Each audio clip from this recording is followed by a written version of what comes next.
구약성경 아가서 5장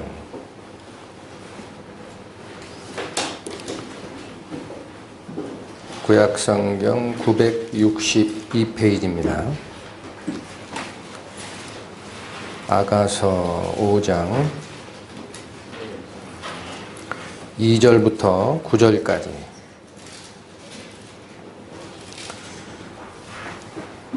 내가 잘지라도 마음은 깨었는데 나의 사랑하는 자의 소리가 들리는구나. 문을 두드려 이르기를 나의 누이, 나의 사랑, 나의 비둘기, 나의 완전한 자야, 문을 열어다고. 내 머리에는 이슬이, 내 머리털에는 밤이슬이 가득하였다 하는구나. 내가 옷을 벗었으니 어찌 다시 입겠으며 내가 발을 씻었으니 어찌 다시 더럽히랴마는. 나의 사랑하는 자가 문틈으로 손을 들이밀매 내 마음이 동하여서 일어나서 나의 사랑하는 자 위하여 문을 열 때 몰약이 내 손에서 몰약의 즙이 내 손가락에 문빗장에 듣는구나. 내가 나의 사랑하는 자 위하여 문을 열었으나 그가 벌써 물러갔네. 그가 말할 때 내 혼이 나갔구나. 내가 그를 찾아도 못 만났고 불러도 응답이 없었구나. 성중에 행순하는 자들이 나를 만나매 나를 쳐서 상하게 하였고 성벽을 파소하는 자들이 나의 옷을 벗겨 취하는구나.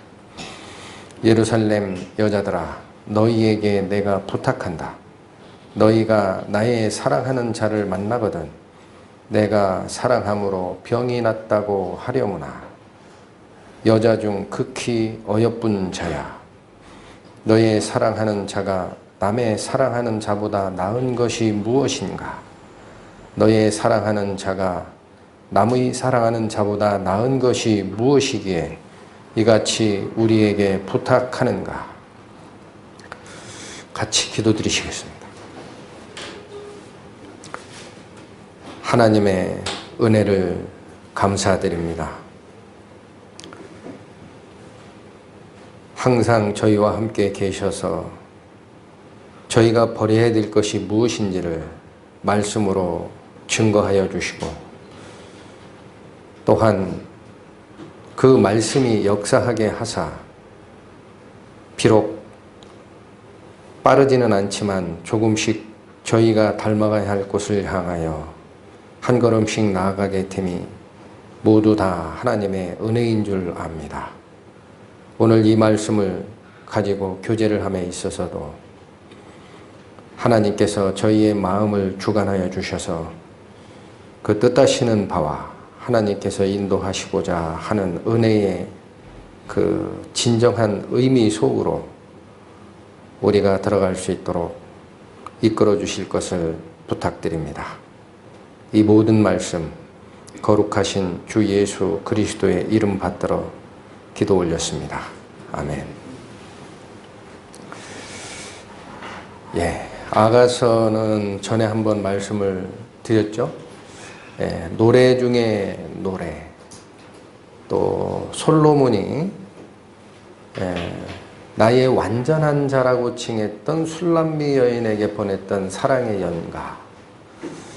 솔로몬이라는 것은 샬롬의 뜻이라고 설명을 드렸고 그것은 바로 평강의 왕 예수 그리스도를 예표한다 설명을 드렸습니다. 그리고 술람미라는 여인은 솔로몬이라는 명사의 여성 명사다라는 말씀을 전해드렸고 결국 이 둘 사이의 관계는 실제 기록은 솔로몬 왕이 기록을 했고 그 다음에 그 술람미 여인을 대한 사랑의 노래로 적혀 있으나 실제 의미하는 바는 평강의 왕이신 그리스도께서 자기의 짝 원래 한 몸이었습니다. 아담과 하와가 원래 한 몸에서 나온 여자가 돕는 배필이 되듯 너희가 원래 한 몸이었으니 그러므로 남자가 장성하면 부모를 떠나 여자와 합하여 한 몸을 이루라. 이 비밀이 크도다. 내가 그리스도와 교회에 대하여 말하노라. 하신 말씀 그대로 술람미 여인은 교회가 됩니다. 자, 그래서 오늘 이제 같이 다시 한번 상고하고 싶었던 내용은 이 구절은 아마 익숙치는 않은 구절이었을 겁니다. 5장 2절에서 9절까지 말씀은 줄거리를 잡으셨는지 모르겠는데 어떤 내용입니까? 자, 하나, 이 아가서는 그 구성 형식이 사랑의 노래이기 때문에 지금 우리가 접할 수 있는 그런 형식으로 얘기한다면은 오페라에 가깝다라는 말씀을 드렸어요. 그래서 오페라는 어떻게 운영이 되냐면은 남성 주연이 노래를 부르고 또 여자 주연이 답가를 하고 경우에 따라서는 뒤에 있는 코러스들이 또 답가를 하는 이런 형식을 취합니다.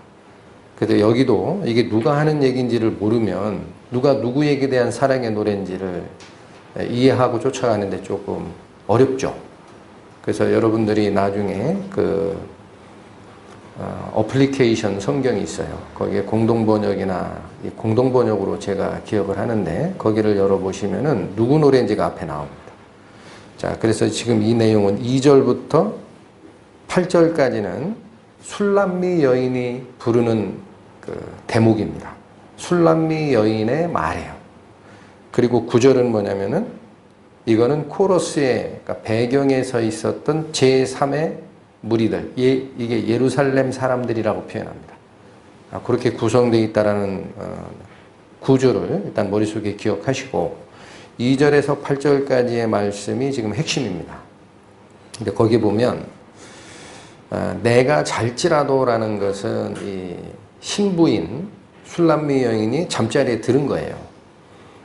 그렇게 잠자리에 들었는데 깊이 잠에 빠진 게 아니라 아직 목소리를 들을 수 있을 만큼 그 상태에서 마음은 깨어 있었다라는 것은 아직 잠속에 빠진 건 아니에요. 그런데 누가 찾아왔습니까? 갑자기 나의 사랑하는 자의 소리가 들립니다.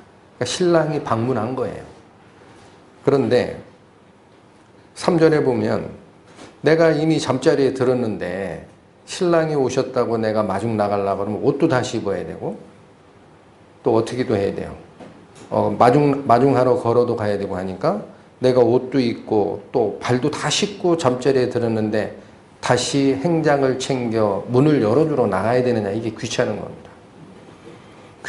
귀찮아서 머뭇머뭇거렸던 것이 3절인데 4절에 보면 이 사랑하는 자 신랑께서 문틈으로 손을 들이미는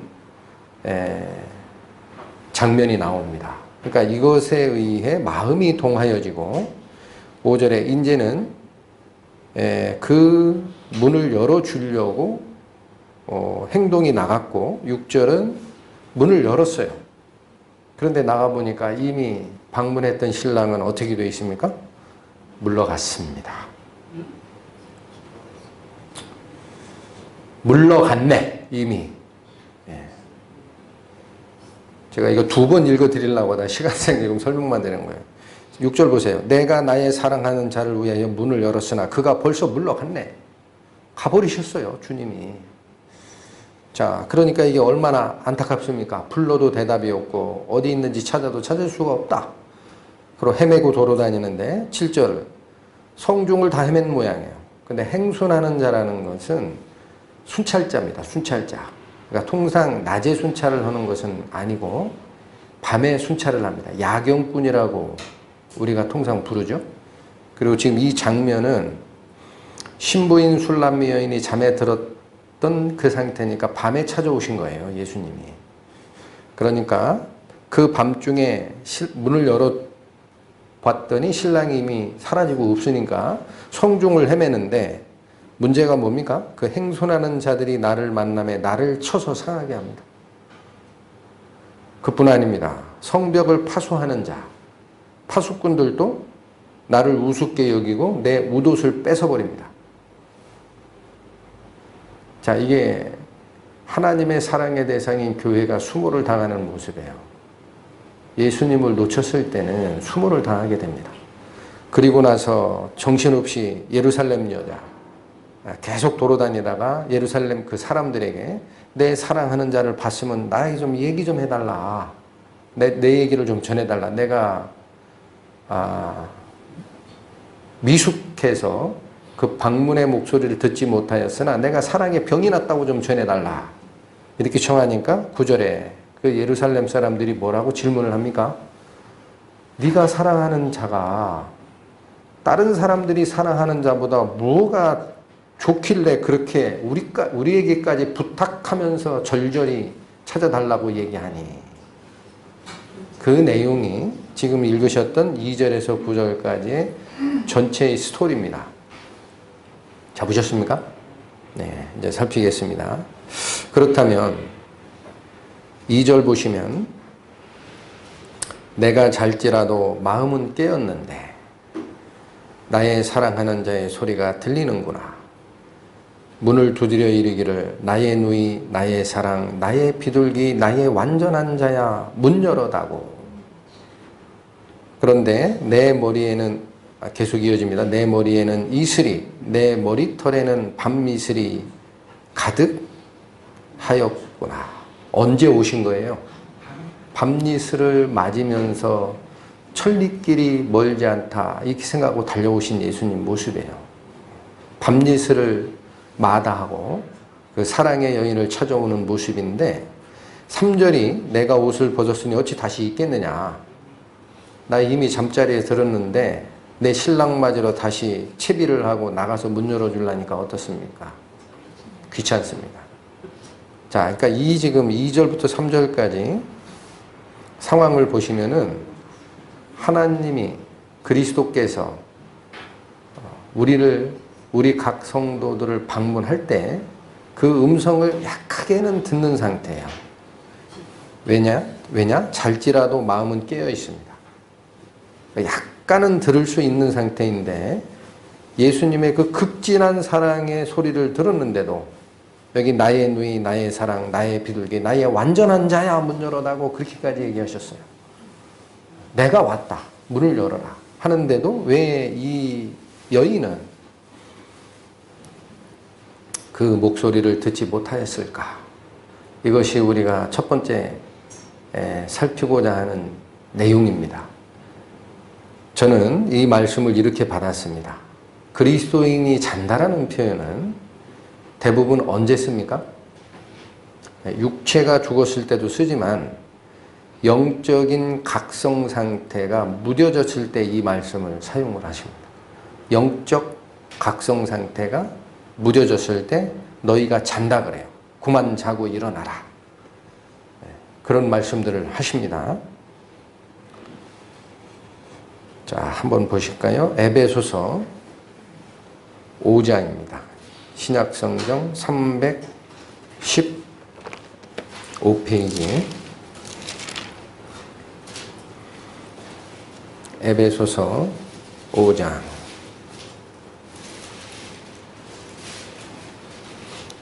11절에서 14절까지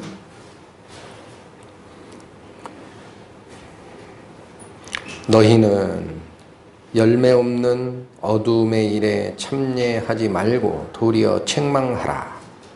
저희의 은밀히 행하는 것들은 말하기도 부끄러움이라. 여기 어떤 말이 나옵니까? 어둠 속에 살면서 나오는 행동 거지들이 예시가 된 겁니다.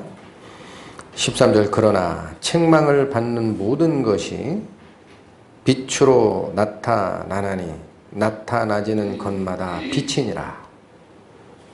이 어둠의 일을 성도들이 하고 있을 때에도 있죠. 하나님의 빛이 임하시면, 즉 하나님의 말씀이 나를 비추시면 나의 잘못됨이 드러납니다. 그러면 빛 안으로 들어오면 됩니다. 빛 안으로. 근데 이 빛이 싫다 그래서 문을 닫아버린다거나 자기 길을 가면 my way 가면 그 빛은 역사할 수 없어요. 자, 그 말씀이 13절에 주어지신 거고 14절 그러니까 뭐라고 부탁하시나요? 그러므로 이르시기를 잠자는 자여 깨어서 죽은 자들 가운데서 일어나라. 그리스도께서 네게 비추시라 하셨느니라.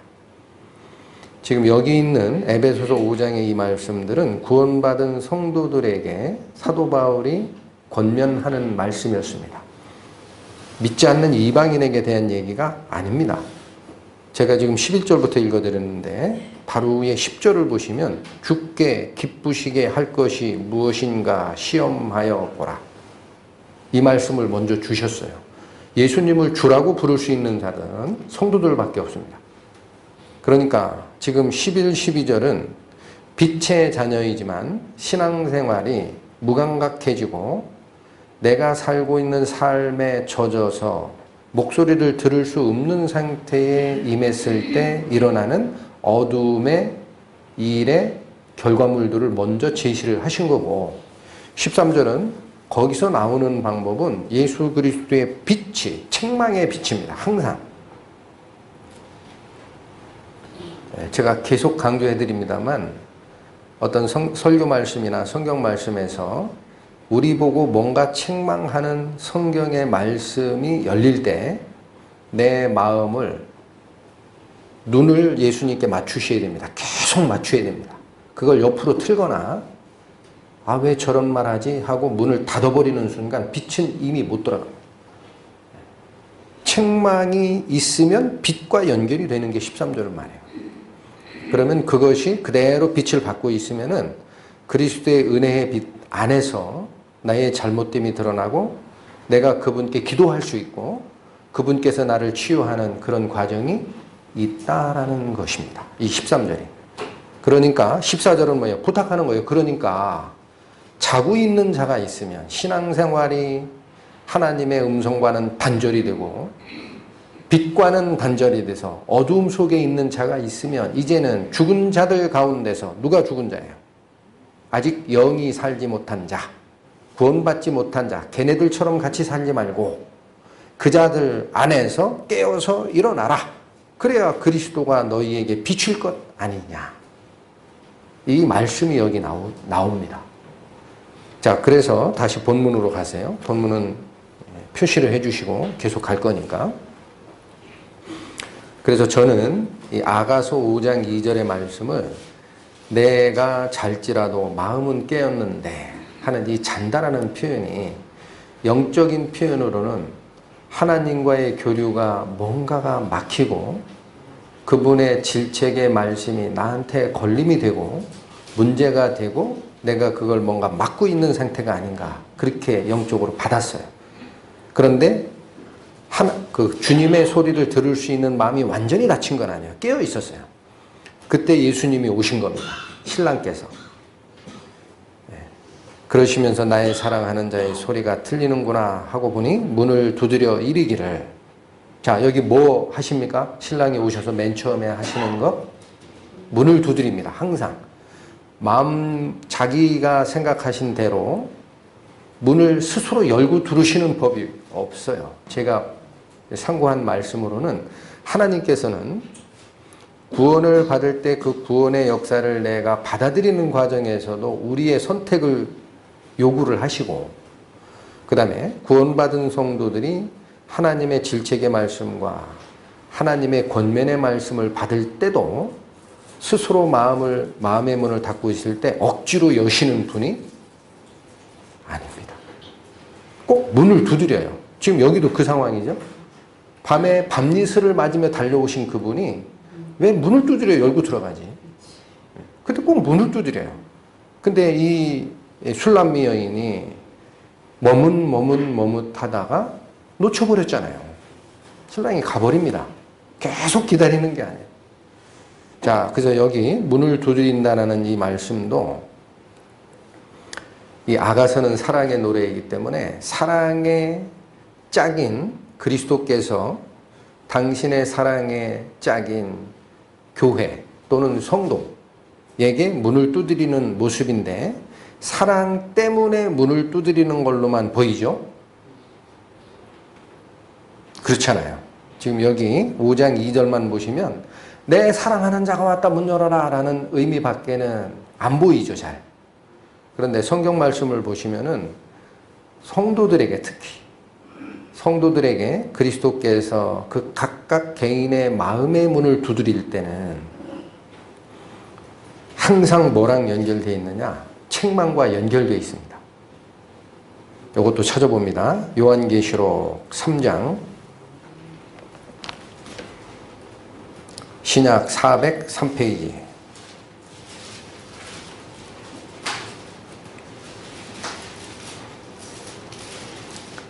요한계시록 3장 19절 20절 말씀. 무릇 내가 사랑하는 자를 책망하여 징계하노니 그러므로 네가 열심을 내라. 회개하라.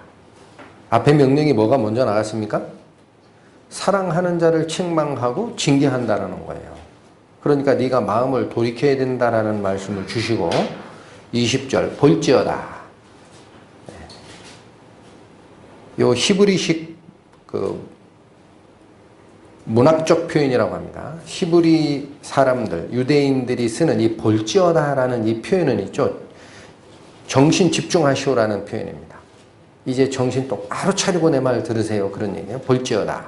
내가, 여기 나는 누굽니까? 교회에게 말씀하시는 그리스도입니다.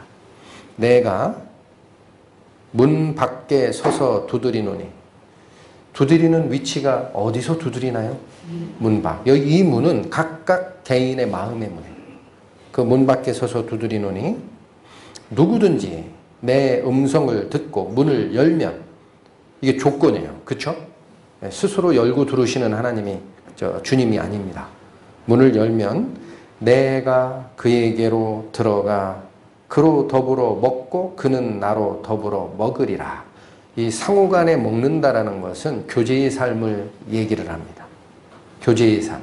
이제는 하나님의 말씀을 가지고 내 마음이 하나님의 말씀과 교제하는 그 역사가 이제는 일어날 수 있다라는 거예요.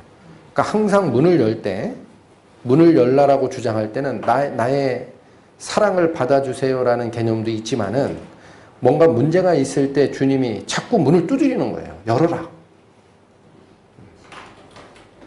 문을 열어야 내가 너한테 들어가서 가르침 주고 너도 내 말을 통해서 바뀌어가는 그 역사, 성령과의 교제의 역사가 네 안에 일어날 수 있지 않겠느냐라는 말씀을 주신 것이고, 그 앞쪽 19절도 꼭 좀 잡아주세요.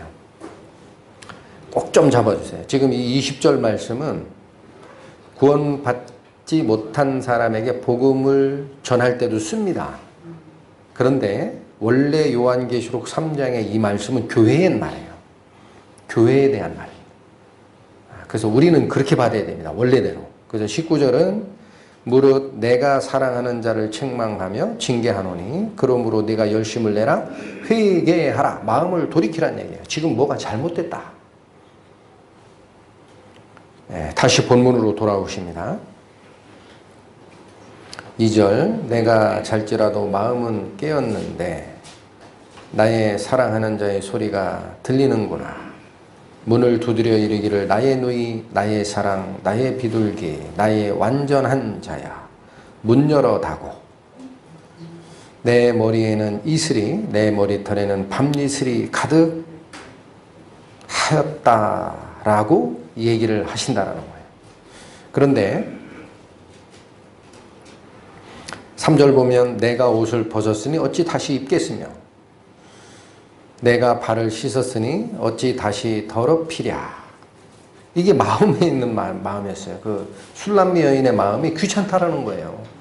이미 내가 자고 있는데 왜 이 밤중에 찾아오셔가지고 귀찮게 다시 일어나라라고 하느냐. 저는 이 3절의 말씀이 사실은 오늘 상고하고자 했던 이 내용 중에서 우리가 굉장히 조심하고 피해야 하는 그 가르침이 아닌가 그 생각을 했습니다. 주님이 오시는 때는 시간이 없어요. 주님이 왜 오시느냐? 나의 신앙에 무엇인가 은혜를 공급하려고 오십니다. 나의 잘못이 무엇인가 있기 때문에 나랑 교제하고 싶어서 오시는데, 항상 내가 그 말씀을 듣기는 들으나 귓등으로 이렇게 흘려가거나 직접 마음의 문을 열지 못하는 상태까지 가는 이유는 내 일상적 생활 패턴에 내가 젖어 있기 때문에 그래요. 예수님이 언제 오시든 내가 문을 열어야 될 거 아닙니까? 그래서 여기 내가 잠자리에 이미 들었고 내가 옷을 이미 벗고 발도 씻고 다 잠자리에 들었는데 왜 오십니까? 라고 하는 이 모습이, 그것 또한 마음의 감각이 무뎌진 겁니다. 그래서 이걸 경계하는 말씀이 누가복음에 있습니다. 누가복음 21장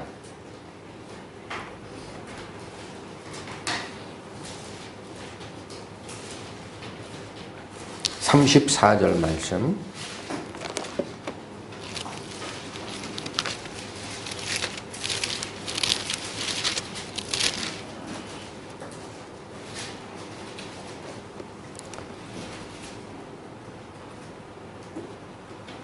너희는 스스로 조심하라.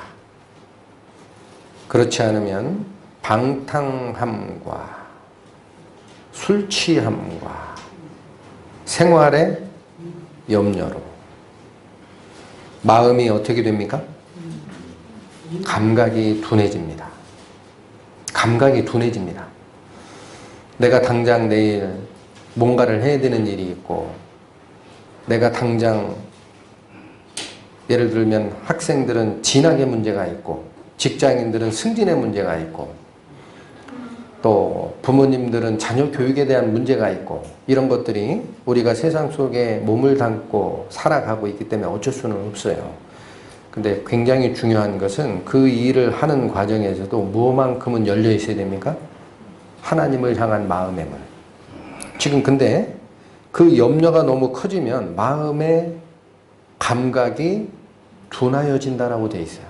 둔하여지고 뜻밖의 그날이 덫과 같이 너희에게 임하리라. 여기 그날이라는 것은 여기 말씀은 마지막 날에 오시는 예수님을 얘기합니다. 근데 우리가 받는 교훈은 아까 아가서에 우리를 방문하시는 예수님으로 보셔도 전혀 무리가 없어요. 근데 그런 방문의 소리를 이 여인이 왜 놓쳤을까? 내 생활에 그대로 젖어 있기 때문에 하나님에 대한 마음의 눈이 둔하여진 겁니다. 본문으로 오십니다. 자, 그래서 이게 실수를 했죠. 문을 열까 말까, 열까 말까. 두 가지 마음이 있는 거예요. 예수님 목소리가 들리니 내 마음의 문을 열어야 되는데, 내가 다른 것이 더 신경이 쓰이니까 주저 하다가, 자, 예수님이 그냥 가시지를 않습니다. 4절 말씀. 나의 사랑하는 자가 문틈으로 손을 들이밀매 내 마음이 이제 움직입니다. 이게 무슨 말일까? 문틈으로 손을 밀었다라는 것은 우리가 살고 있는 지금 현대적 문을 생각하면 이미 문을 여신 거 아니에요? 어떻게 손을 들이밉니까? 문틈으로. 이미 여신 건데? 그럼 들어오시지. 궁금했어요.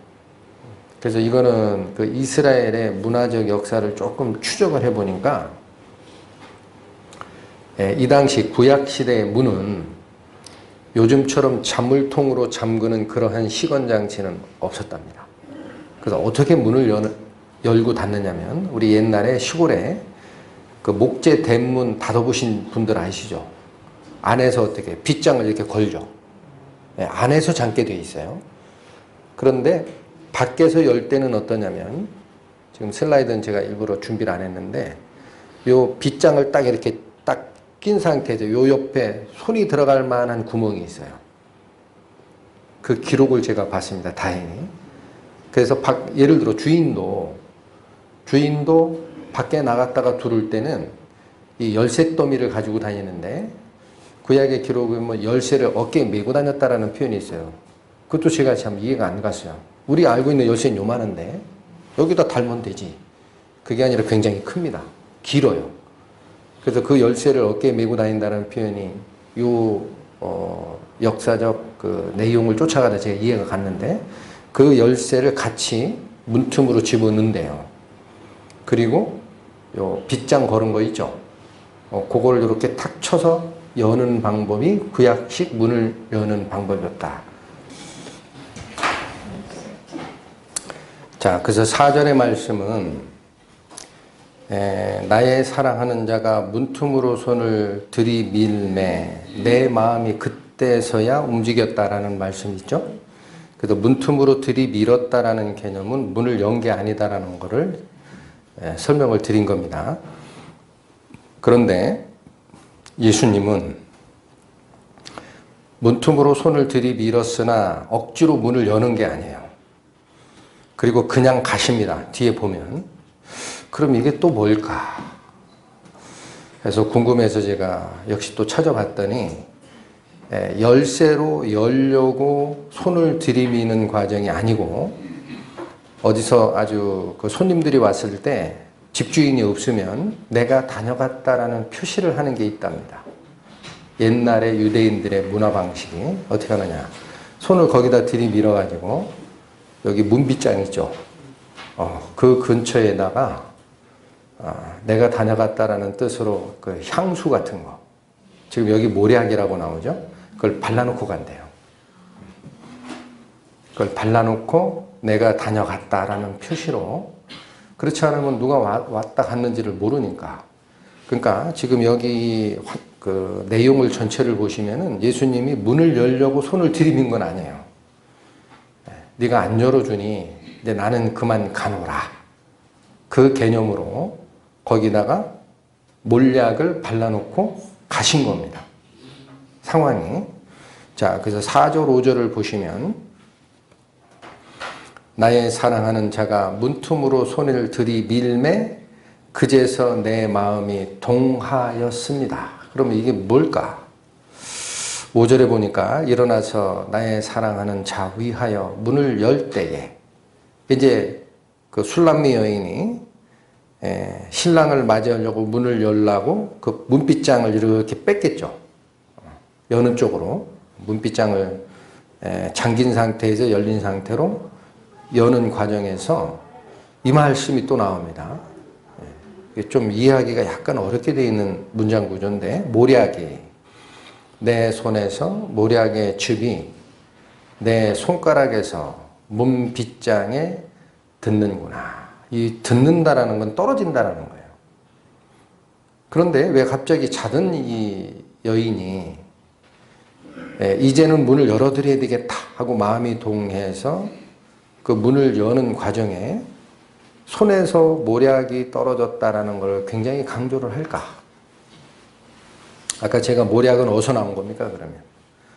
손에서 뚝뚝 떨어지는 그 모략을 가진 상태에서 잠자리에 든 여인이 아니에요. 그럼 어디서 났어요?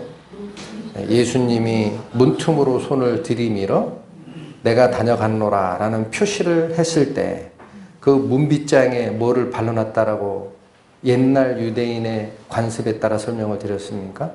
어떤 향수. 그게 모략을 발라놓으신 거예요. 그래 놓고 가셨는데 내가 그 문빗장을 이제는 손으로 잡고 열라고 하니 내 손에도 모략이 묻고 어느 정도냐? 떨어질 정도로 많이 묻혀놓으시고 가신 거예요. 몰약이라는 것은. 이 몰약이라는 것은 또 무슨 말일까요? 몰약이 뭘까요? 요한복음 19장으로 가십니다.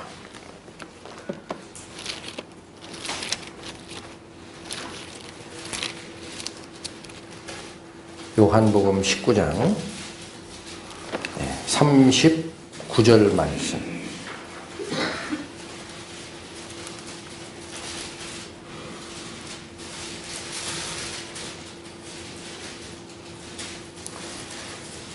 일제 예수께 밤에 나왔던 니고데모도 몰약과 침향 섞은 것을 100근쯤 가지고 온지라. 이게 어떤 상황이냐면 예수님께서 십자가에 돌아가시고 나서 아리마대 요셉이라는 사람이 총독 앞에 가서 돌아가신 예수님 시신 내일 조금 지나면 안식일인데 그 나무에 매달아 놓을 수 없다. 시신을 나한테 달라. 해가지고 자기를 위하여 팠던 그 새무덤 거기다 예수님을 안장하신 과정은 아시죠? 그때 그 장사 때 누구도 같이 왔냐면은 그러니까 아리마대 요셉이 그 시신을 달라고 한 것은 바로 위에 38절이고 그때 39절에 니고데모도 같이 왔습니다. 니고데모가 누군지는 아시죠? 예수님께 가르침 받았던 그 율법사. 네가 거듭나지 아니하면 하나님 나라를 볼 수 없느니라. 그 가르침을 받았던 니고데모가 여기 예수님 장사하는 그 장소에 옵니다. 그래서 성경에 밝은 분들은 니고데모가 회심했다라고 생각을 해요. 그 당시에 예수님이 돌아가셨는데 시체달라고 하거나 장사에 참여하는 정도는요, 굉장한 용기가 필요한 겁니다. 그런데 이 니고데모가 뭐를 가져왔습니까? 몰약과 침향 섞은 것을 100근쯤, 굉장히 많이, 왜 이렇게 많이 가져와요? 100근이면 돼지 한 마리예요. 부피가. 웬만한 돼지 한 마리. 이게 왜 이렇게 가져왔을까라고 봤더니 이 몰약이라는 이게 나무에서 추출하는 일종의 그 액체 상태의 향료인데 방부제입니다. 방부제이기 때문에 애굽에서 황제들이나 왕이 죽었을 때 나중에 환생한다라고 생각을 하고 그래서 그 시신을 보존해야 되겠다. 미라로 만들죠. 그때 사용한 방부제가 이 몰약입니다. 그러니까 더 깊이 들어갈 필요는 없고 몰약을 예수님의 장사 행사 때 이 니고데모가 가져왔다는 얘기는 몰약이라는 말이 나오면 일단 머릿속에 우리 성경적으로 기억할 것은 그분의 장사에 대한 향기입니다. 향기. 그분이 돌아가셨다라는 그 메시지가 몰약으로 표현이 돼요. 그러면 본문으로 다시 돌아오시면 4절 5절 나의 사랑하는 자가 문틈으로 손을 들이밀매 내 마음이 동하였고 5절 일어나서 나의 사랑하는 자 위에 문을 열 때에 몰약이 내 손에 묻어서 뚝뚝 떨어지는 것을 느꼈다. 이게 무슨 말일까요? 예수님이 각 성도들에게 뭔가 은혜를 주기 위해서 마음의 문을 두드릴 때 안 열고 그냥 대충 귓등으로 넘기고 그러더라도 예수님이 그냥 포기하시지 않아요. 항상 뭐를 남기고 가십니까? 찾을 방식을 남깁니다. 지금 그것 때문에 동한 거예요. 그런데 손을 들이밀었다 그러면 그 여인은 뭘 봤을까요? 예수님께서 손을 들이밀었을 때 마음이 동한 이유는 뭘까요? 예수님의 손에 뭐가 있습니까? 십자가에 못자국이 있습니다. 예수님께서 부활하시고 제자들 앞에 나타나셨을 때 그때 도마죠. 제자 중에 도마만 그 자리에 없었어요. 그 나중에 그 10 사도들이 우리가 부활하신 예수님이 여기 나타났다 그러니까 도마가 뭐라 그래요? 내 눈으로 보기 전엔 나는 못 믿겠다 그러죠. 그래서 한 열흘 정도 뒤에 성경 기록에 나옵니다. 예수님께서 도마가 있는 그 장소에 예수님이 다시 나타나세요. 그러면서 뭐라고 하느냐면 너는 네 손가락을 나한테 가져와라 그래요. 네 손가락을 가져와서 내 손에 대보고 네 손가락으로 내 옆구리 창자국에 넣어보고 믿음 없는 자가 되지 마라. 그렇게 얘기하십니다. 그래서 이 표시는 몸을 들이밀 수는 없어요. 예수님이 옆구리를 보여주려고. 문틈으로 들어가야 되니까. 손을 들이밀었을 때 그 여인의 마음이 동했다는 얘기는 예수님의 십자가의 흔적을 그때 보는 겁니다. 그리고 몰약이 떨어졌다는 얘기는 예수님께서 장사 지낸 그 의미가 이제는 내 마음으로 들어오는 거예요. 이해하시겠어요? 그때 문을 여는 겁니다. 우리는 항상 뭐가 문제가 됐더라도 그분이 우리에게 베푸셨던 첫사랑, 그건 절대 우리를 잊지 못하게 합니다. 내가 아무리 신앙이 왜곡이 되고 마음이 다쳤더라도 항상 예수님께서 그걸 건드리시면 네가 어떻게 태어났는지 기억하라 하면 우리는 돌아오게 돼 있어요. 그 모습입니다. 자, 그래서 열었어요. 그 몰약의 향기, 예수님의 장사된 의미, 그분의 십자가에 돌아가심이 이 성도의 마음을 동하게 하여 이제는 내 문을 열겠다. 열었는데 6절에 내가 나의 사랑하는 자를 위하여 문을 열었으나 그가 벌써 물러갔네. 예수님께서 우리 각 성도들의 마음의 문을 두드릴 때 즉각적 반응이 없으면 예수님은 일단 물러가십니다. 뭔가 꼬투리를 남겨놓고 물러가십니다. 네가 다시 이 의미를 이해를 하고 나를 찾으라는 거예요. 그러면 항상 예수님이 있는 거예요. 즉각적인 내 마음의 문을 열 때 오시는 거예요. 어떤 상태입니까? 네, 저는 이 부분도 우리가 사랑의 하나님, 우리를 위해 돌아가신 예수 그리스도, 이것만 딱 생각하는, 어떻게 표현하면 약간 어린아이 같은 신앙 단계에 계속 있는 게 아닌가라는 그런 돌이킴이 있어요. 예수님은 우리를 사랑하신다라는 생각밖에 없어요. 그러니까 우리와 함께 하신다. 항상 나를 지키시고. 그런데 여기 있는 이 광경은 뭐를 얘기하시나요? 내 마음의 문을 두드렸을 때 내가 열지 않으면 예수님은 일단 뒤로 물러가십니다. 물러갔어요. 그래서 성경도 뭐냐? 항상 하나님과 교제한다라고 되어 있지는 않습니다. 그 하나님의 사랑을 철회하시지는 않으나 항상 하나님의 말씀을 옆에 놓고 들을 수 있다. 네가 어떤 상태이든지 그렇게 얘기하시지를 않아요.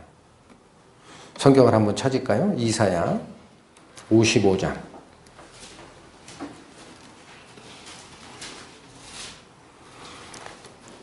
구약 1034페이지.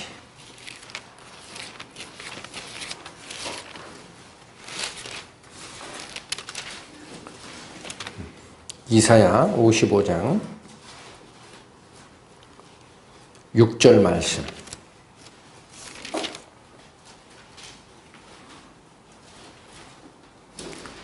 너희는 여호와를 만날 만한 때에 찾으라. 가까이 계실 때에 그를 부르라. 이 말씀도 생각을 잘 해보시면은 찾을 만한 때가 있다는 거예요. 그 다음에 바로 옆에 계실 때 불러야 된다. 그 왜 그렇게 말씀을 하셨습니까?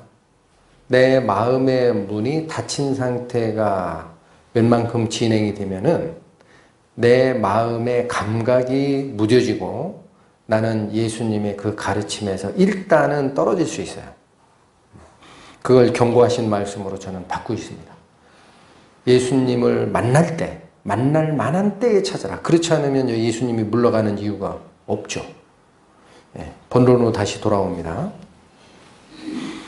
자, 이제 예수님께서 우리의 사랑, 우리를 사랑하신 그 사랑, 당신의 몸을 바쳐 우리를 사랑하신 그 사랑에 예수님의 장사된 그 메시지에 예수님의 손바닥에 박혔던 그 못자국에 이 여인이 정신을 차리고 쫓아나섭니다.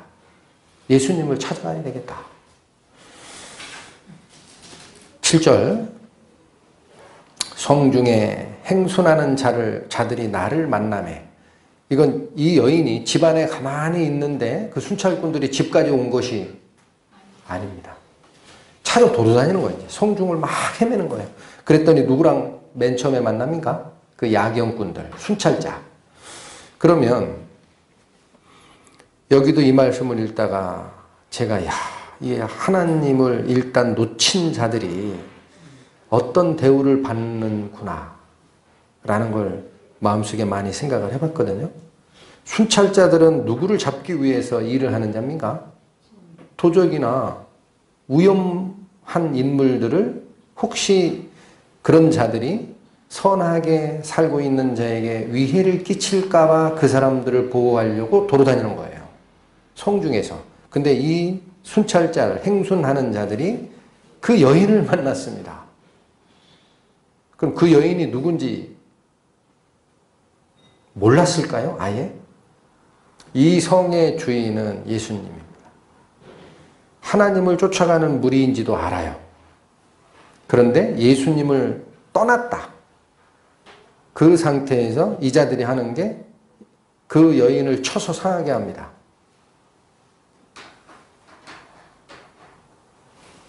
두 번째, 성벽을 파수하는 자들을 만났더니 그 여인의 무엇을 뺏어버립니까?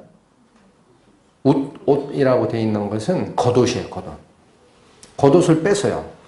그럼 성경적으로 겉옷이라는 의미는 그 사람의 권위 또는 그 사람의 영적인 자존심, 그걸 얘기를 합니다. 엘리야 선지자가 불수레에 이끌려 하늘로 올라갈 때 그 겉옷이 떨어진 거 알고 계시죠? 엘리야가 입고 있었던 겉옷, 그게 떨어져요. 그래서 그거를 취한 제자 엘리사가 엘리야 선지자의 영적 능력의 2배를 받습니다. 그래서 그 겉옷이라는 것은 영적인 권위도 되고 또한 그 사람의 위신, 드러남이 돼요. 그걸 뺏어버려요. 그러니까 네가 이제 무슨 왕의 사랑하는 자냐, 네가 겉옷 쳤잖냐, 네가 그분의 사랑을 걷어찼는데도 이제 네가 그분의 중전마마 노릇을 할 수가 있느냐라는 거예요. 세상 사람들은 그렇게 봅니다. 쳐서 상하게도 하고 네 겉옷 이제 그거 입지 마. 원래는 왕비에 해당하는 옷이었을 거예요. 그거 벗겨버립니다. 이게 세상에서 무시받고 또 고난받고 하는 이 여인의 모습이에요. 자, 여기서 우리가 하나 생각할 것은 하나님의 사랑을 입은 우리 성도들이라고 해도 마음속에 항상 예수님에 대한 마음의 문이 열려있지 않고 그분께서 노크를 하실 때 내가 자꾸 문을 닫는 버릇을 습관화한다면 예수님이 일단 뒤로 물러나시고 그 자들에게 뭐가 온다는 겁니까? 이제는 징계와 핍박이 오게 되어 있습니다. 성도로서의 이름도 낼 수 없는 핍박도 올 수 있습니다. 자존심이 땅에 떨어지게 하실 수도 있습니다. 하나님께서는. 왜 그렇게 하세요? 그 모든 일의 끝은 돌이키라는 겁니다. 본 마음을 찾으라. 그러면 이 성중에 행순하는 자나 성벽의 파수꾼들은 그 여인을 대우했던 겁니까? 아닙니까? 요 이전에는 이런 적이 없었죠. 그러니까 이 성중에 행순하는 자나 파수꾼들은 누구를 통해서 권위를 인정한 거냐? 그 여인 자체의 권위를 인정한 적이 없었다는 거예요. 결국은 권위가 어디서부터 온 겁니까? 그의 사랑의 대상 신랑, 왕 대신 그리스도의 권위와 연결되어 있을 때 교회도 권위를 인정받고 교회도 세상으로부터 무시받지 않고 교회도 그들의 겉옷을 챙길 수 있습니다. 그렇지 않을 때는 예수님께서 뒤로 물러갔다라는 게 그거예요. 보디가드가 뒤로 간 겁니다. 한마디로 보디가드. 나를 보호하는 자가 뒤로 물러나니까 교회는 세상에게 어떻게 돼요? 무시당하고 핍박받고 지적질받고 그런 상황에 처할 수 있는 상황을 설명하신 겁니다. 성경에 그렇게 나옵니다. 시편 121편, 이건 참고만 하십시오. 5절에서 6절 말씀 보시면은 이스라엘을 지키는 자는 여호와다라고 되어 있어요. 이스라엘을 지키는 자는 여호와다. 그 다음에 이사야서 말씀을 보시면은 그 27장인가쯤 되는데 하나님께서 포도원을 기르실 때 땅도 파고 돌도 제거하고 포도나무를 심고 물도 주고 모든 해로운 자로부터 지키고 보호하시는 농부시다, 그렇게 얘기해요. 그러니까 우리 성도들이 그 하나님을 마음에서 약간 떠날 때는 항상 세상 속에서 그 속에 묻혀 살게 되고 말씀은 뒤로 던지게 되고 권위가 사라지게 되고 지적질 받게 되고 하게 되어 있습니다. 자, 그런데 여기 8절 보면 그래도 이 여인이 포기합니까? 포기하지 않습니다. 야경꾼들에게 얻어 터지고 파수꾼들에게 위에 있는 예복 비슷했을 거예요. 그 정장, 밖에서 권위를 나타내는 그거 다 뺏겨도 이 여인은 포기하지 않습니다. 8절 보시면 예루살렘 여자들아 너희에게 내가 부탁한다. 너희가 나의 사랑하는 자를 만나거든 내가 사랑함으로 병이 났다고 하려무나. 이제 마음에서 뭐가 일어나요? 하나님에 대한 사랑, 주님께 대한 열정, 이게 다시 불붙었어요. 그 내가 찾다 다른 사람한테는 얻어 터지고 겉옷도 뺏기고 했을지언정 다 돌아본 것 같아요, 성중을. 그거 못 만나요. 근데 누구한테까지 부탁합니까? 거기 있는 예루살렘 사람들한테 혹시 너희가 내 사랑하는 자를 봤으면 내가 그분의 사랑에 상사병이 걸렸다고 좀 전해줄래. 나의 사랑을 꼭 좀 전해달라. 그 부탁을 합니다. 그랬더니 9절, 이 9절 말씀은 아까 제가 얘기한 오페라라고 상황을 설정하면 이제 이 여인의 사랑의 노래는 끝났어요. 그 뒤에 있는 코러스, 합창단, 그 예루살렘 사람들입니다. 그들이 하는 말이 여자 중 극히 어여쁜 자야. 너의 사랑하는 자가 남의 사랑하는 자보다 나은 게 무엇냐 이렇게 물어요. 그러니까 이거예요. 너 분명히 네가 배척을 했다고 어쨌든 다시 찾아 나섰는데 보면은 순찰꾼들에게 얻어 터지기도 하고 또 파수꾼들에게 네 권위가 되는 옷도 다 뺏기고 그랬는데도 찾다 나한테까지 부탁한다면 네가 찾는 그 사랑의 대상, 네가 그렇게 애타게 부르는 그 사랑의 대상이 도대체 뭐가 그렇게 다른 것보다 뛰어나길래 너는 나한테까지 부탁하니? 이걸 묻는 겁니다. 이어집니다. 너의 사랑하는 자가 남의 사랑하는 자보다 나은 것이 무엇이기에 이같이 우리에게 부탁하느냐? 물어요. 요즘 교회 특히나 우리 하나님을 믿고 쫓아간다는 이 교회가 세상의 부패함, 세상의 공의롭지 못함, 세상의 무력을 지적하고 하나님께로 인도해야 되는데 상황이 바뀌었습니다. 세상이 교회를 걱정하게 돼 있어요. 세상이 교회를 걱정합니다. 너희가 지금 썩지 않았느냐? 혹은 너희가 민주적인 정치를 하라. 국민을 왕으로 모시고 밑에서 섬기라 그러면서 왜 너희들은 아버지가 목사였는데 아들에게 세습하느냐? 그 뭐가 다르냐? 북한에 있는 김정일, 김일성과 이런 지적질을 받고 있어요. 그럴 때 우리가 복음을 전할 때 물을 겁니다. 세상 사람들이. 네가 전하는 그 예수 그리스도, 네가 전하고 싶은 하나님께서 다른 사람이 믿는 종교의 신과 뭐가 다르냐? 너 보니까 별것도 아닌데 왜 거기에는 자꾸 목매냐? 물을 겁니다. 우리의 답변은 무엇이 됩니까? 뭐라고 설명하시겠습니까? 우리가 믿고 쫓아가는 주님과 성부 하나님을 어떻게 증거를 할 거예요? 너 그렇게 자꾸 나만 만나면은 예수 믿으라, 복음 들으라, 우리 전도 집회 가자 그 얘기 하는데 네가 뭐가 그렇게 그분이 좋은지를 내가 알아야 갈 거 아니냐 이렇게 질문이 나올 수 있어요. 뭐라고 답변합니까? 이사야서 12장으로 갑니다.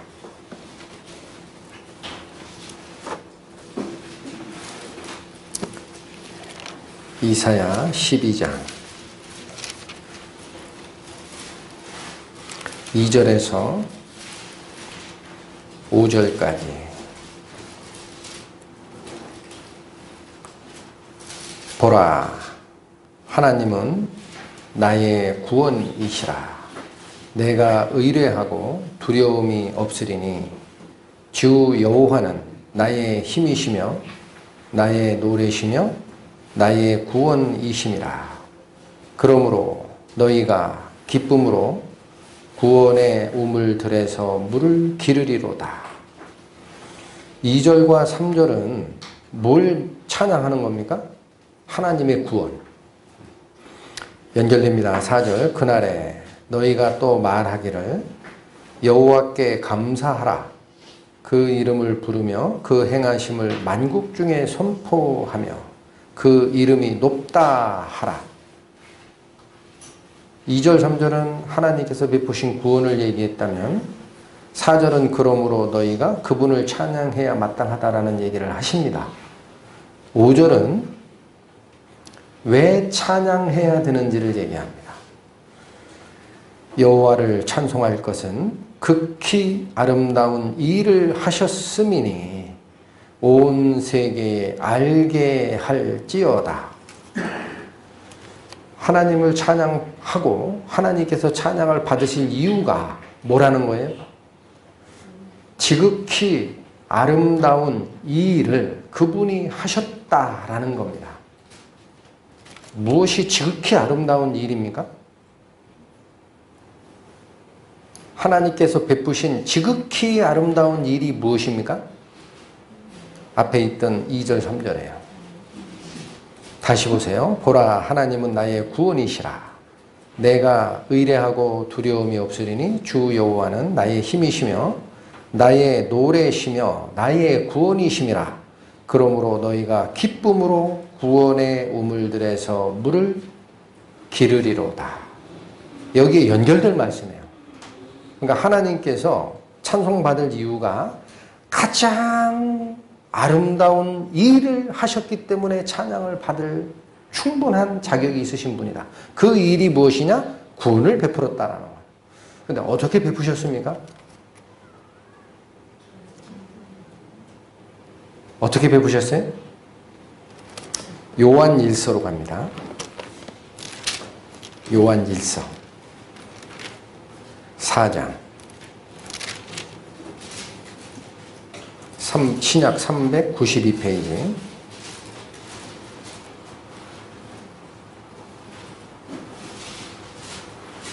신약 392페이지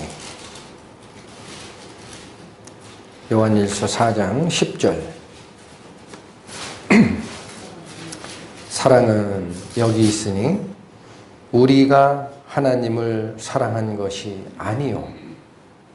여기 잠깐만 끊겠습니다. 우리 성도들이 하나님의 가르침을 받고 교회 안에서도 사랑을 실천하고 피차 서로 뜨겁게 사랑하자 이런 가르침을 받고 있지 않습니까? 그 사랑의 근원을 놓치면은 공허한 외침만 됩니다. 우리가 사랑이 있는 게 아니에요. 우리 사람 마음속에는 사랑보다는 이기심이 있습니다. 사랑은 남에게 주는 게 사랑이에요. 이기심은 나를 챙기고자 하는 겁니다. 근데 우리 인간은 어쩔 수 없어요. 타락하는 그 순간부터 뱀의 유혹에 넘어가는 순간부터 내가 하나님처럼 살겠다라는 그 마음이 들어와 있어요. 그게 뱀의 유혹의 근본입니다. 절대 죽지 아니하리라. 너희가 이것을 먹으면 눈이 밝아 뭐처럼 될 것이다? 하나님처럼 될 것이다. 네 위에 주인 둘 필요 없다. 네가 주인이야. 너를 위해 살아. 그 사상이 뱀을 통해 들어온 유혹의 가장 뼈대입니다. 여러분 확실히 기억하시다. 나를 위해 살고 싶어 하는 것이 타락 이후의 인간의 마음속에 들어와 있는 사탄의 유혹의 그 바이러스입니다. 그러니까 사랑과 반대입니다. 사랑은 남에게 뭔가를 주는 건데 우리 본심은 나를 챙기려고 그래요. 그러니까 우리는 사랑이 없어요. 우리 마음을 보면. 근데 여기 계속 얘기하는 게 있습니다. 10절 다시 보세요. 사랑은 여기 있으니 우리가 하나님을 사랑한 것이 아니라. 그럼 뭡니까? 이어집니다. 오직 이것밖에 없다라는 거예요. 사랑은 이것밖에 없다.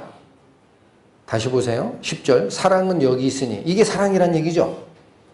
근데 우리가 하나님을 사랑한 것은 아니라고 얘기를 하고 치웠어요. 그건 치워라. 여긴 아니니까 치워라. 그러면 여기 있다는 데가 어디냐? 오직이라는 말은 여기밖에 없다라는 거예요. 사랑은 원래 여기밖에 없다. 오직 뭐라고 돼 있어요? 하나님이 우리를 사랑하사 우리 죄를 위하여 화목제물로 그 아들을 보내셨음이니라.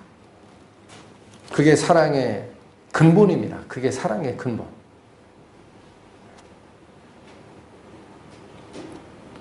그러니까 많은 사람들이 물을 거예요.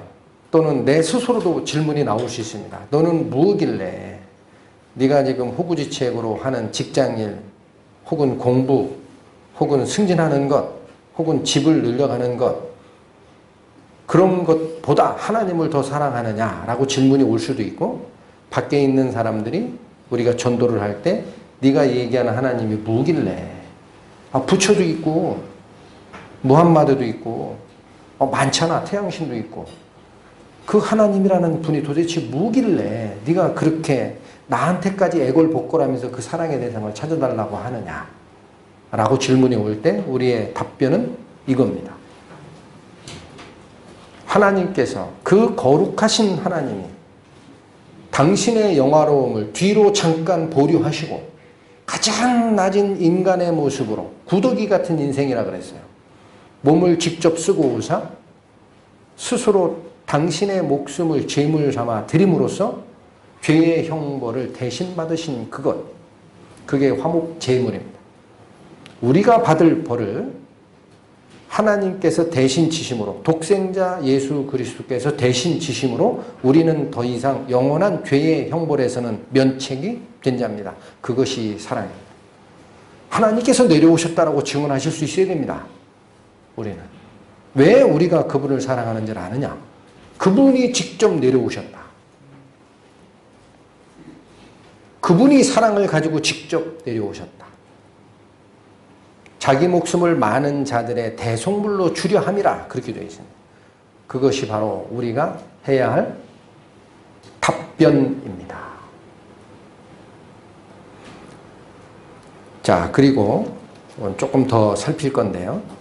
제가 이 아가서 5장을 상고를 하다가 제일 중요한 것은 이 여인이 어쩌다가 예수님의 방문 목소리를 놓쳤을까라는 거였어요. 어쩌다가. 이 여인들이 어찌하다가 그 사랑의 하나님, 주님, 예수님의 방문 목소리를 놓쳤을까? 그거를 쭉 생각하다 제가 생각한 것은 아까 제가 증거를 잠깐 해드렸지만 누가복음 21장에 있는 대로 어둠의 생활 속에 다시 얘기하면 이 세상의 일상적 생활에 젖었던 것이 문제입니다. 그걸 진작에 하나님께서는 경계를 하셨었습니다. 그 역사가 있습니다. 그것도 언제 경고를 하시냐면 이스라엘 사람들이 우상 숭배를 하다가 북이스라엘은 아시리아한테 이미 잡혀가고 남쪽 유다마저도 예루살렘 성전이 있는 그 남쪽 유다마저도 바벨론 왕에게 포로 잡혀가서 70년 후에 돌아오는 역사가 있었죠. 그런데 예레미야 성경에 가보시면은 이 자들이 예레미야 선지자의 그 경고를 그렇게도 듣질 않아요.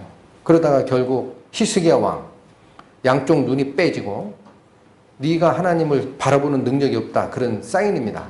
그 다음에 그 아들들은 전부 참수당하고 자기는 발목에 뭐라고 그래요? 쇠 족쇄가 채워져서 질질 끌려갔어요. 그리고 나서 바벨론이 가만히 생각하니까 위에 지도층은 다 끌고 갔거든요. 그러니까 여기 남아있는 사람들은 누가 있어요? 통치력이 없는 자만 남았어요. 평민, 농사 짓는 사람, 못 배운 사람. 그러니까 가만 놔두면 다른 나라에서 와서 또 침략할 수 있죠. 그래서 바벨론의 정책은 뭐냐면요. 그 중에 한 사람을 총독으로 내립니다. 니네 나라 가가지고 그 남아있는 일반 백성들 농사 짓고 살게끔 네가 통치해라 하고 총독 하나를 임명을 합니다. 그런데 남아있는 자 중에 하나님께서 이 역사를 끌고 간다라는 사실을 인정을 하지 않았던 속칭 왕당파가 있어요. 즉 히스기야처럼 그 왕처럼 바벨론에게 대항하려고 했던 그 파. 그들이 몇 명이 뭉칩니다. 뭉쳐가지고 그 총독, 바벨론에서 임명한 유대인이에요. 그 총독의 연회 장소를 가만히 들어가가지고 거기서 암살을 해버려요. 총독을 죽여버립니다. 왜 죽였을까요? 하나님의 역사인지 모르니까. 하나님의 역사가 안 보이면 하나님께서 언약을 주신 언약궤가 보관된 예루살렘이 있는데 이방의 왕이 와서 침략한다는 것은 있을 수 없어요. 그러니까 대항하는 게 맞는 거야. 그래서 대항했던 거예요.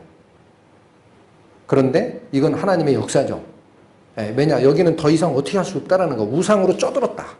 산당 제사가 팽배하고 심지어는 흰놈의 아들의 골짜기에서는 자기 아들을 잡아서 우상신에게 화제로 드리는 그런 극악무도한 일까지 벌어졌는데 어떻게 합니까? 그래서 하나님의 뜻은 이 자들을 다른 나라로 일단 통치 권력이 있는 자들을 빼내요. 그리고 여기가 전부 정화가 된 다음에 다시 오게 하겠다라는 약속. 그래서 70년을 약속하십니다. 때가 차면 다시 오게 한다. 그런데 이 역사를 이해를 못하니까 바벨론 왕이 세웠던 그 총독을 이방 왕의 끝나풀로 생각한 겁니다. 그래서 일단의 사람들이 가가지고 암살을 해버립니다. 자, 이제 큰일 났어요.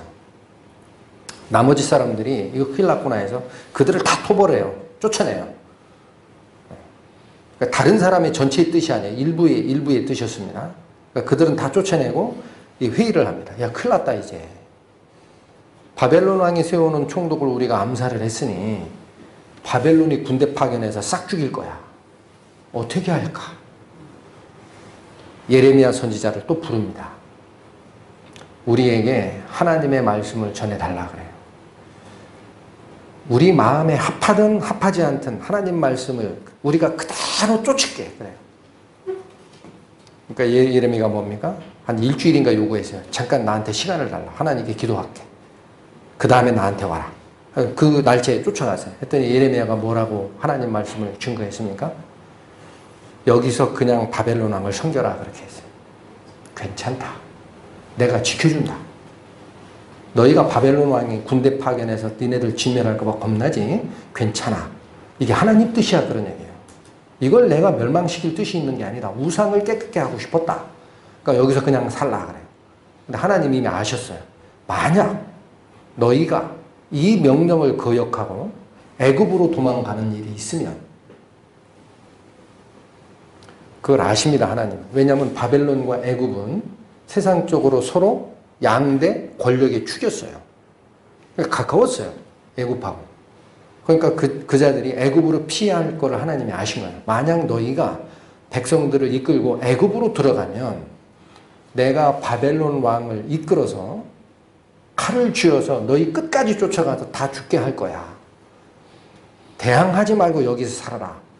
그게 예레미야 선지자의 입을 통한 하나님의 증언이었습니다. 하나님의 역사를 다시 믿으라는 거예요. 이끌고 가는 역사가 있으니 니네 생각하지 말고. 잘못한 건 알겠지만. 근데 이들이 어떻게 하나요?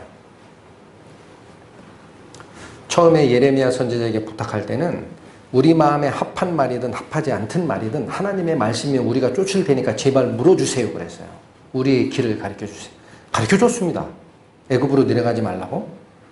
근데 그 말씀을 딱 듣는 순간 이들이 두령들이 하나님 말을 또 버립니다. 아, 그거 쓸데없는 얘기야. 바벨론 왕 오면 우리 한 방에 죽어 해서 백성들을 다 이끌고 예레미야 선지자까지 끌고 가요. 애굽으로 가자. 내려갑니다. 애굽이 뭡니까? 우리가 세상으로부터 구원받은 자죠. 이스라엘 백성들이 애굽에 종살이 하던 것을 하나님이 꺼낸 게 구원의 예표입니다. 애굽으로 다시 내려가지 말라라는 뜻은 세상으로 빠지지 말란 얘기예요. 하나님이 우리를 징책하시고 하나님이 우리를 아무리 징계를 하시고 되돌이키라, 잘못됐음을 알라 라고 얘기할 때에도 그 말씀 앞에 반드시 서란 얘기예요. 세상으로 다시 빠지지 말라. 이제는 우리는 싫다. 비난받는 거 싫다. 세상 사람들에게. 나 안 나갈래? 아무데도. 자기 생에 빠진 사람들이 많아요. 주의를 잊은 지가 오래입니다. 그런 사람들. 여행 가는데 너무 좋아하고요. 교회 안 나가다 보니까 한 2, 3년 되니까 난 너무 풍성해졌다 그래요. 주일이. 등산 다니고. 지금 가서 교회 나오라고 하면 있죠. 마음이 떠나도 한 저 만주지방까지 떠났더라고요. 안 들어요. 안 듣습니다. 절대. 너나 잘해. 속의 마음. 니는 뭘 잘났다고 성경 말씀 조금 전한다고 나한테 그런 얘기해? 이런 느낌을 받아요. 그래서 얘기를 못합니다. 이제. 얘기를 하면은 듣는 게 아니에요. 형제 자매 하나님 앞에 그렇게 사는 게 아니잖아. 우리가 매를 맞았으면 돌이키라는 뜻이 세상으로 돌아가면 안 되잖아. 그러면은 그럼 아는 얘기니까 그 얘기 그만하고 내가 알아서 할게. 니네하고는 같이 못해. 우리와 같이 하라는 얘기 이런 게 아닙니다. 우리와 같이 안 해도 됩니다.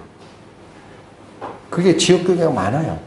어딘가 가서 말씀을 받고 교제를 하고 마음의 문을 열어야 되는데 자, 그래서 이 여인도 제가 아까 말씀을 드렸지만 이미 내가 사는 패턴이 있어요. 나 이미 발 닦고 피곤해서 잘라고 하는데 예수님 와서 두드려요. 내 인생에 대해 약간만 비켜주시지. 내 인생을 살면서 예수님을 섬길 수는 있어요. 내 인생을 살면서 예수님께 대해서 뭔가 협조할 수는 있어요. 근데 왜 당신이 내 인생길의 정중앙에 계십니까? 약간 비켜주세요. 그러는 거예요. 나중에 오시든지 나 잠 좀 다 잔 다음에. 하나님은 그걸 요구하시지를 않습니다. 아가서의 이 말씀을 제가 상고를 하다가 우리가 이미 하나님께 견책을 받은 자들 아닙니까? 더 정신을 차려야 되겠다는 생각을 많이 했고 그 다음에 이러한 주님의 방문이